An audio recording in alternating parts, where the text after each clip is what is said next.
Ya, kita akan dengarkan secara lengkap kuasa Tuhan Yesus yang mampu mengubahkan seorang guru yang memahami tentang kitab-kitabnya, tapi pada saat dijamah kuasa Roh Kudus, dia berubah dan berpaling sehingga sekarang dia menyembah Tuhan Yesus Kristus. Jadi selama 8 bulan saya di dalam pesantren, saya sudah mendapatkan gelar seorang khalifah. Apa itu khalifah? Khalifah itu yaitu kiai muda. Apa itu kiai muda? Kiai muda itulah nama kita yang telah diangkat Allah Subhanahu wa Ta'ala. Palingan si Jones buka sosial media aja kerjaannya kan.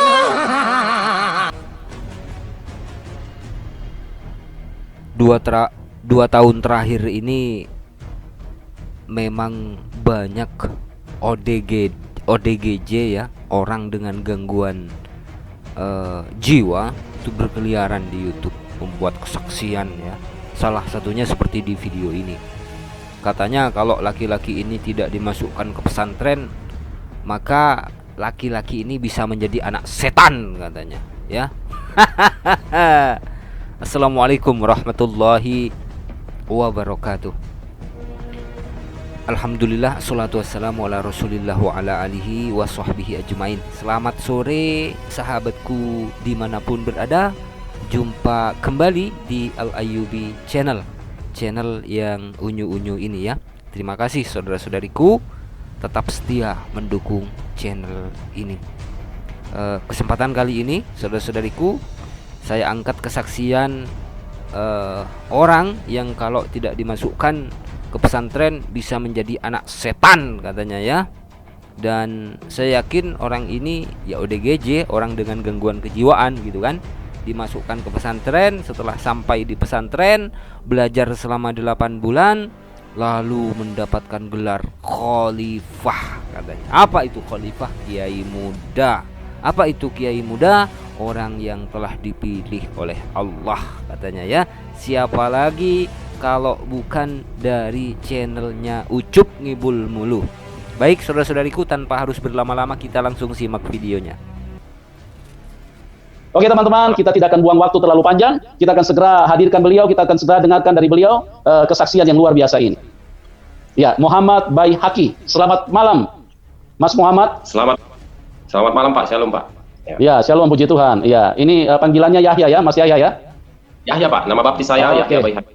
Oke, Mas Yahya Baihaqi. Oke. Ya, puji Tuhan, terima kasih ya sudah mau hadir untuk bersaksi dan bisa diceritakan kepada teman-teman bahwa Mas Yahya sendiri yang rindu untuk bersaksi, ya tidak ada istilahnya intervensi daripada pihak manapun.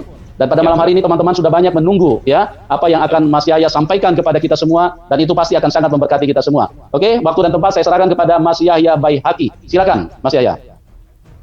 Kayak kasus pembunuhan saja ya. Tidak ada intervensi dari pihak manapun, tapi cuma interngibul gitu. Dasar ODGJ. Ya, shalom, selamat malam buat Bapak Ibu saudara-saudara yang terkasih yang menonton live streaming Bapak Pendeta Yusuf Manugulu. Saya di sini ingin menyampaikan sedikit kesaksian saya kepada kita semuanya. Ini atas keinginan saya sendiri. Bukan ada istilah unsur pasangan, tidak ada. Saya ingin bersaksi di YouTube Bapak Yusuf Manugulu itu atas permintaan saya sendiri.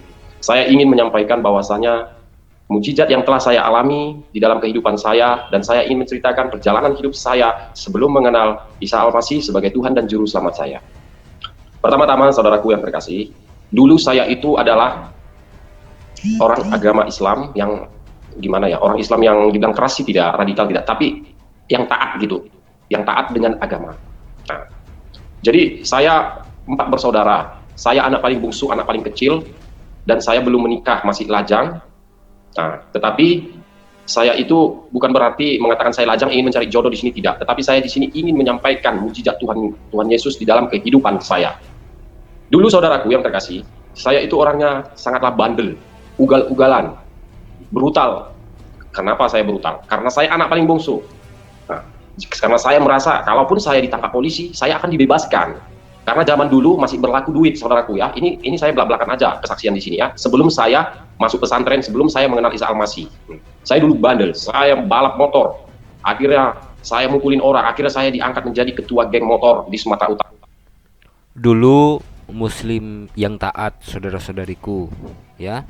Tapi ya begitulah ya, sering berantem, mukulin orang, balap motor dan lain sebagainya. Foto orang berdua Anda galau.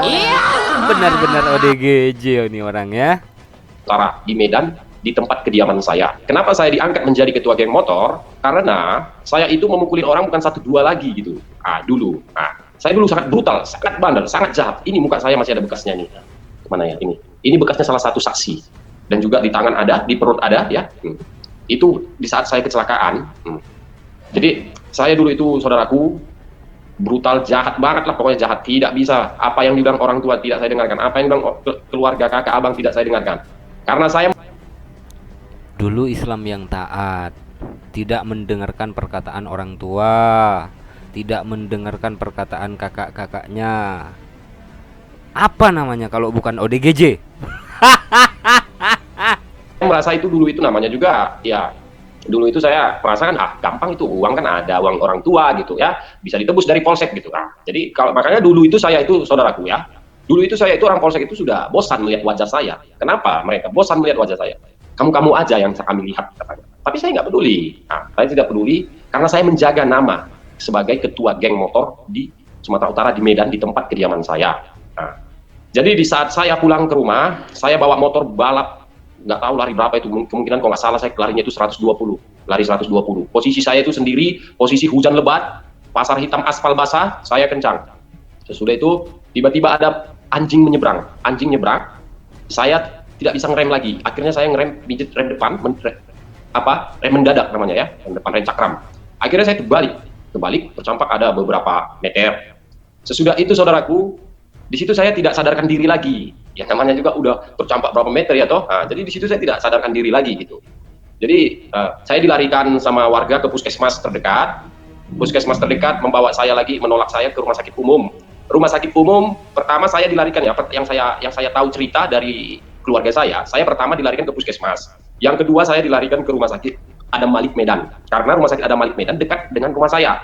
Rumah saya dulu itu di Jalan Jamin Ginting Medan, Sumatera Utara ya, jalan mau menuju Brastagi Kawan Jahe. Jadi dari kejadian ini, dekatnya rumah sakit umum itu ke rumah sakit Adam Malik Medan. Sampai di rumah sakit Adam Malik Medan, rumah sakit Adam Malik Medan kemarin itu mengatakan saya itu tidak ada lagi harapan untuk hidup. Kenapa saya tidak ada harapan untuk hidup? Karena posisi saya dulu, saudaraku, sangat parah banget. Ya namanya lari 120, coba saudaraku.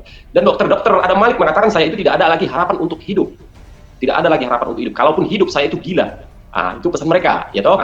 Akhirnya saya dirujuk ke rumah sakit Pringadi Medan. Rumah sakit Pringadi Medan dokternya mengatakan begitu juga. Akhirnya dirujuk lagi ke rumah sakit Elizabeth Medan.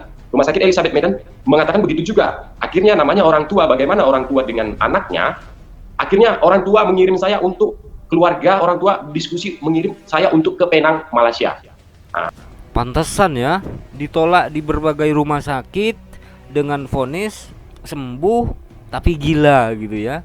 Oh, ternyata karena benturan tersebut, karena jatuh dari motor, kepalanya terbentur aspal, lalu jadinya ya ODGJ kayak gini. Akhirnya saya dilarikan, dibawa ke Penang, Malaysia, saudaraku. Sampai saya di ini posisi saya nggak sadar ya. Ini cerita saya tahu dari keluarga saya, karena saya tidak sadarkan diri. Sampai di Penang saya tidak sadarkan diri, saudaraku. Tidak sadarkan diri, tidak sadar gitulah. Sampai di Penang, saya di sana dikasih obat mahal itu katanya ya, obat mahal, obat bagus. Memang benar bagus, nyatanya saya ini sembuh, tapi mahal gitu ya. Akhirnya sampai di Penang, di Penang saya sekitar 2 minggu. 2 minggu saya di Penang, baru saya posisi saya sadar, tetapi belum sembuh total. Maksudnya sembuh total itu belum bisa saya lari-lari, belum bisa bawa motor, belum bisa bawa mobil, belum bisa, karena posisi saya di situ hanya sekedar sadar gitu. 2 minggu saya di Penang, Malaysia, baru saya sadar. Habis itu barulah saya dibawa pulang ke Medan. Baru pulang ke Medan. Sampai di Medan, saya sekitar 1 bulanan gitulah di Medan ya. 1 bulanan sampai sembuh total gitu. Orang tua tidak melepas saya kalau saya belum sembuh total. Jadi ada 1 bulanan saya di Medan, saya udah bisa jalan sendiri, naik motor sendiri, bawa mobil sendiri, udah bisa. Akhirnya keluarga berdiskusi untuk saya itu kalau bisa ya masuk pesantren lah, kalau tidak ini bakalan jadi anak setan katanya. Gitu. Kenapa mereka mengatakan Iya, bakalan jadi anak setan katanya. Ya, gimana orang tuanya tidak mengatakan anak setan? Mengaku Islam yang taat tapi melawan orang tua. Mengaku Islam yang taat tapi kebut-kebutan di jalanan, mukulin orang. Ya anak setan lah. Kan saya jadi anak setan karena saya dulu itu saudaraku sangat brutal. Memang itu teguran dari Tuhan itu buat saya. Kenapa saya mengatakan teguran dari Tuhan? Karena saya itu dulu itu jahat benar lah saudara, jahat benar. Jahat benar. Kenapa saya bilang jahat benar? Saya asli orang Medan, orang Toba. Kemarin itu waktu saya di sana itu orang kita Karo, orang kita Simalungun, Mandailing, teman-teman saya, mafia-mafianya, bandit-banditnya, saya bilang sama mereka, harga kalian berapa? Itu bahasa saya dulu ya, waktu saya brutal. Itulah karena saya sangat brutalnya dulu. Berapa harga kalian biar saya beli? Saya mau bicara begitu. Karena saya menjaga nama baik saya, menjaga harga diri saya. Sebagai ketua geng motor, kan begitu.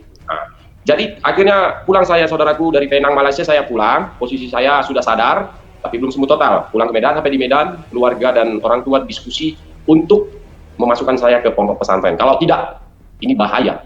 Ini bisa jadi kembali lagi jadi anak setan. Katanya. Nah, itu bahasa mereka. Karena orang tua udah habis-habisan, saudaraku. Nah, gitu. Jadi akhirnya saya masuk pondok pesantren. Ya, akhirnya saya masuk pondok pesantren Medan. Di dalam pondok pesantren Medan, saya belajar sungguh-sungguh, saudara. Saya belajar sungguh-sungguh. Saya mendalami ilmu agama Islam. Sholat saya 7 waktu, bukan 5 waktu lagi. Kenapa saya bilang 7 waktu sholat saya? Nah, karena saya menambahkan sholat saya 2, yaitu duha dan tahajud. Makanya saya bilang 7 waktu. Jadi dulu itu saudaraku, sholat saya 7 kali, saudaraku. Beruntung dulu itu sholat tidak 10 kali, 20 kali. Kalau sempat 10 kali, 20 kali dulu sholat, ya mungkin saya jalani juga. Karena memang saya dulu benar-benar ingin bertobat.